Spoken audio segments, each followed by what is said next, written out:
All right. I'm off at Breaker and Metric, heading northbound on Metric, about to go west. That's a little sidewalk here. On Breaker, then I'm going to make a right on Kramer and the rail station. Excuse me, YouTube. We'll be right there. And there's a sign here you can't see because it's dark. It says Breaker Center. I have no idea what that means or what it does. Now this is gonna be a nice little walk-in. I want to get my walk-in today. Trust. And here comes another bus, but I don't have to get on. It's going the opposite direction, so it's not gonna help me any, right? Ain't that right, YouTube? Yeah, I decided about this. There is a bus that same bus would have probably, and I have to look it up, would have dropped me off right at the metro station further down the road. But I didn't think about that until now. It's too late now, right? But it's cool because if I'm getting on at Kramer, the $1 part starts at Kramer to downtown.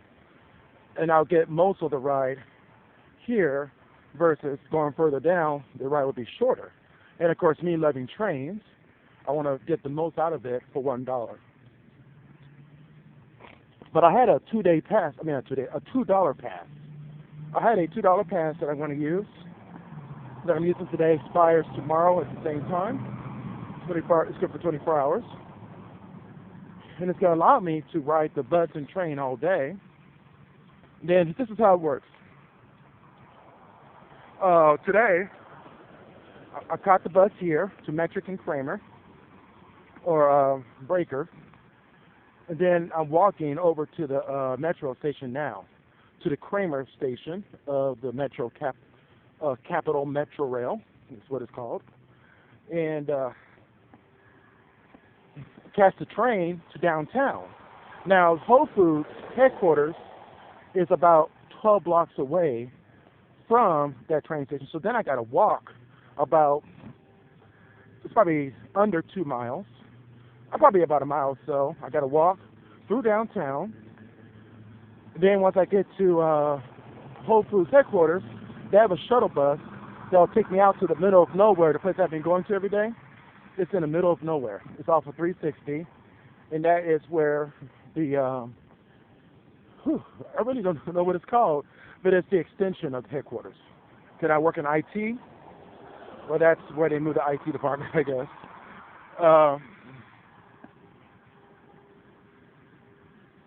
And I hear the metro horn. I hope that's a northbound train, because that would totally suck if that was my train going southbound.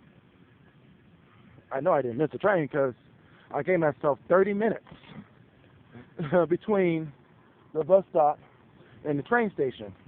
It won't take me 30 minutes to get here, but I allowed it for 30 minutes to make sure that I can get all the way over here and relax and not have to be rushing. Because you know how it is, like, you got maybe 10 minutes to get to a stop, and the bus gets there like 5 minutes late, so then you only got 5 minutes to make it over to your actual stop, and then maybe you might be late. Here, I can kind of relax, I can kind of walk. Okay, the way the sound is traveling, it's going northbound. It's not going south, it's kind of going towards the north. So that's good. That's not my train. Thank God.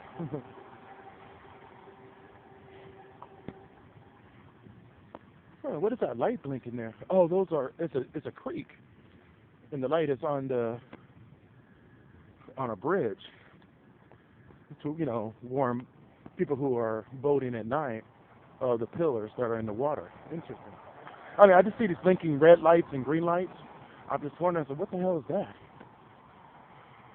At first I thought it was like a bank, the drive-through bank with the red lights and all that, but there's a lot of them. I'm like, no, they can't be that big. Sorry, YouTube, you can't see it.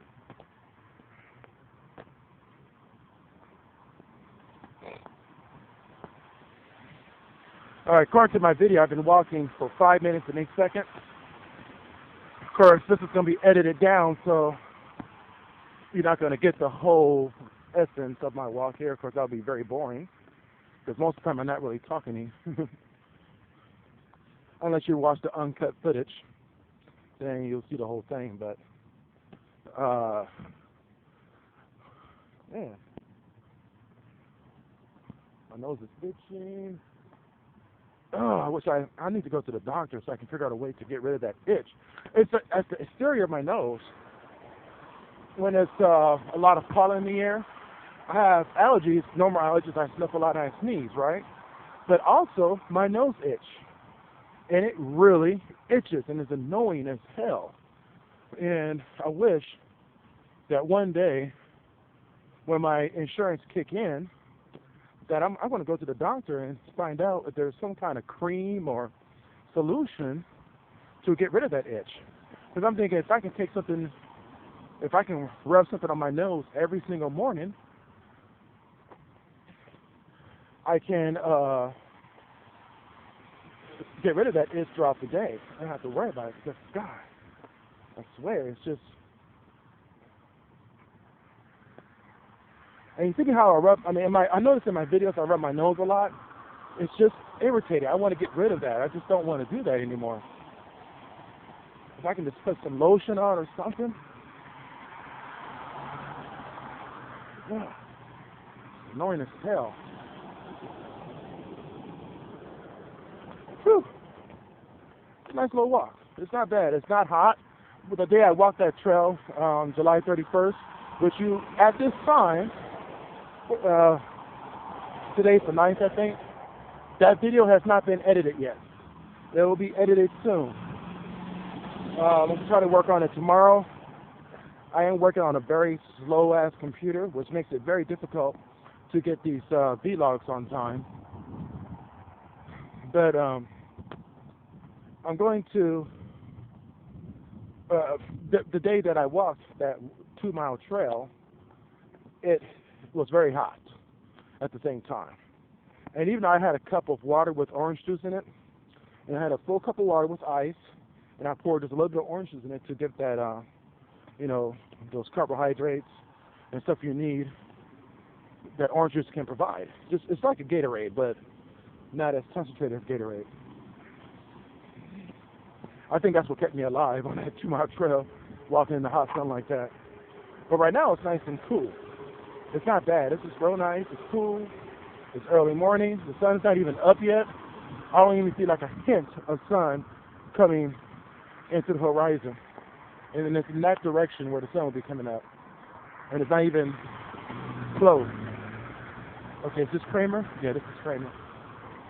Make a cross here.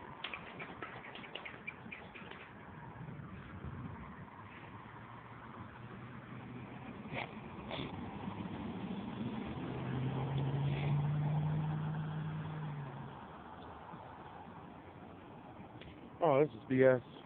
I pressed the walk sign and it made the other lanes go. In fact, you know what? Obey the law. Jaywalking is illegal. Yeah. And please do pull you over for that. And I do have my ID with me, so I can't say, oh, I don't have my ID with me.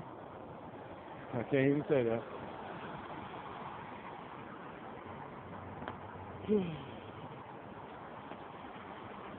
All right, I've been walking for about 9 minutes now, according to my phone. The walk button, the pedestrian button. All right, it gave me a right of way here, so I'm taking it. It says don't walk. I better stop. No. Okay. Right lane ends. And there's a sign right there that says Metro. You can't see it, it's real dark. Metro. This is kind of, I'm getting used to holding the camera in public talking to the phone. If anything, it looks like I'm talking to someone on a speakerphone, if anything. Because people do that. I've seen a lot of people do that where they hold the phone next to them, they got it on speaker, and they're yelling at the phone like I'm doing right now. And so if people are looking at me doing this, they will probably assume, that I'm talking to somebody on the phone by way of a speaker. But I am talking to somebody. I'm talking to you guys, right? Oh, I wish you guys could see that star or that planet. The Venus is bright as hell, but it's not bright enough to make it into the photosensors. You guys can't see it. It is gorgeous. It's like extremely bright. I mean, I know you probably seen this every day. You probably see it every single day, right? But I haven't seen Venus in a very long time. Because again, I'm at home. I'm up until 5 o'clock in the morning sometimes, but I don't go outside at 5 o'clock in the morning. I go right to sleep. So I don't get to see the morning sky. I see a lot of sunsets, but I don't see a whole lot of sunrises. And this is the first time I've gotten up before the sun, before the sun, before sunrise. Whew, I can't even talk.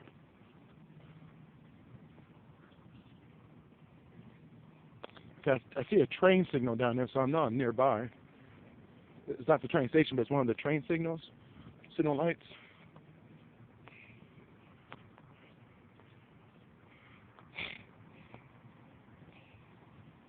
I was reading about the history of the signal light. And for many years, black people have said, and I'm black, okay? I mean, I'm black, okay? And I support, black inventions, and, it's just good to know that black people have made a lot of contributions in our society that we know today. Because if you look at it, the things we know about is made by white people, and that kind of shuts out black people. Of course, we know about a lot of inventions that we try to, let our black youth know that black people have made contributions in the past. Now it's your turn, But I was looking at signal light, and I'm into transit, I'm into infrastructure and all that, and so that's why I wanted to learn more about it, because I was like, I want to find out the name of that person who did that. Now I don't have that in memory, but it's actually several different people, white folks and black people. There was a white man who came up with a way to control how railroad traffic is controlled. So when the railroad was built, it was pretty much open. And even though it was owned by certain companies like Southern Pacific and Union Pacific and all those companies, there was not really a system in place that controlled it.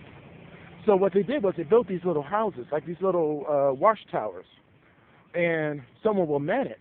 When a train goes one direction, they will flip the light to alarm anybody else that's going in the opposite direction that there is a train headed their way, and that they need to either move to another track or whatever the case is. It was manual control. It was manually done.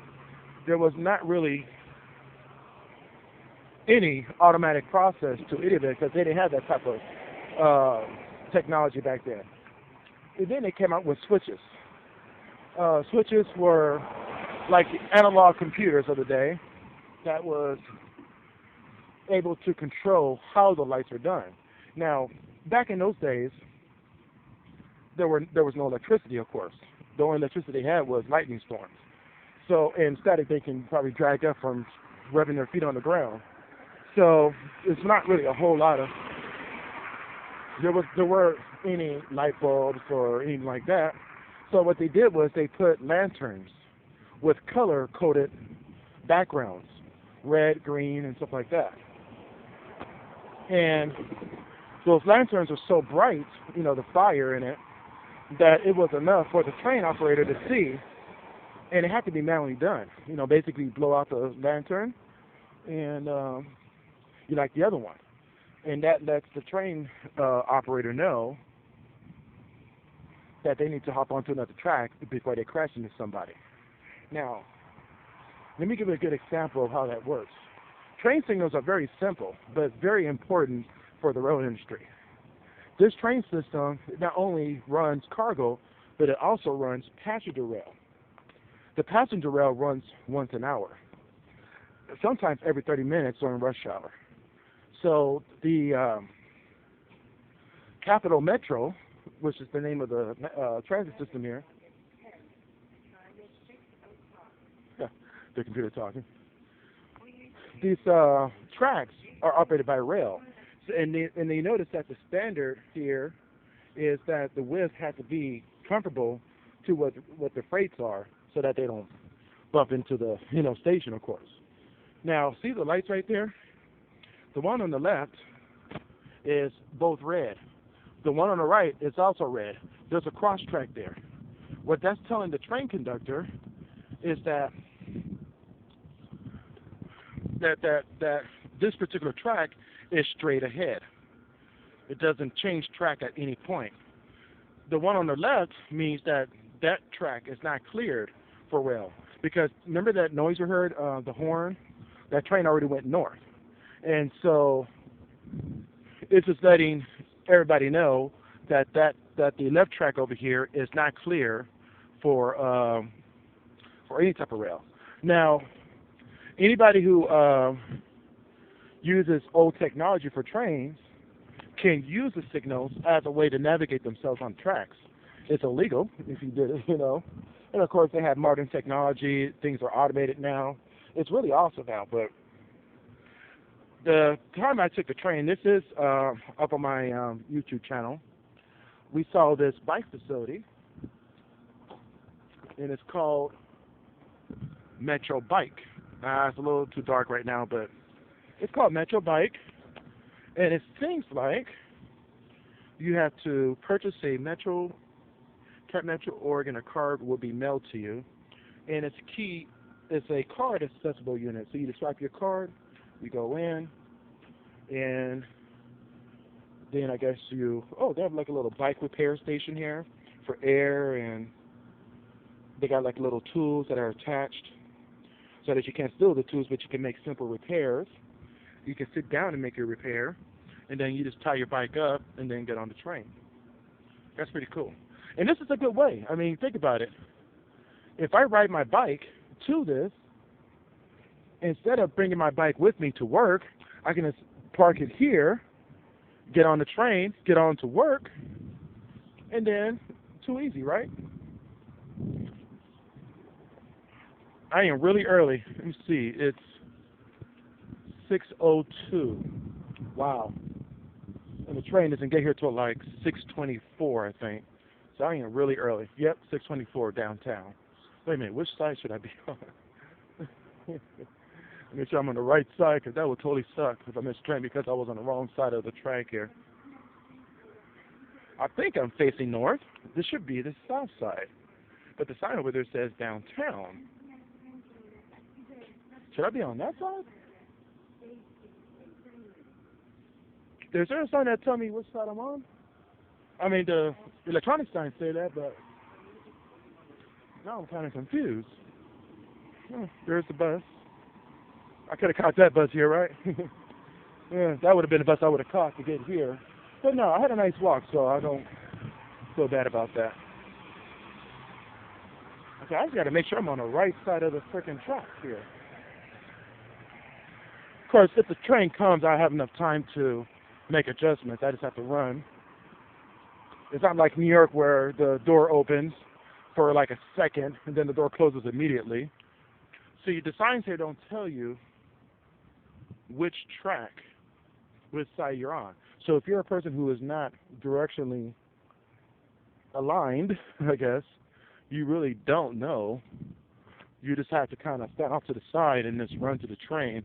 But the sign here says downtown, so I'm thinking it's going to be on this side. It's going to be on this side probably. And that makes total sense, actually. Even though the right side is clear for track, they are probably still running freight, I bet, at this time. So they want to keep that track clear. If that's the case, the train will have to run on this side. Oh, shut up, computer. All right, so let me I want to smoke real quick. I still got a lot of time to wait. Hey, check this out. They have bike racks. Not only do they have that Metro bike station over there, they also have bike racks here that will allow people to use the outside one. It's exposed to the elements, but bicycles can handle. As long as you keep your bike oiled up and clean, it'll be fine. But it's cool that they allow this because then it promotes people riding their bike to the train station. And eventually I want to get a nice bike. When I was in Germany, I had a really nice German-made bike. And what happened was I didn't really take good care of it when I came back to the States. I let it sit out in the rain. And basically, just like any other metal product, it rusted and it was just useless after that.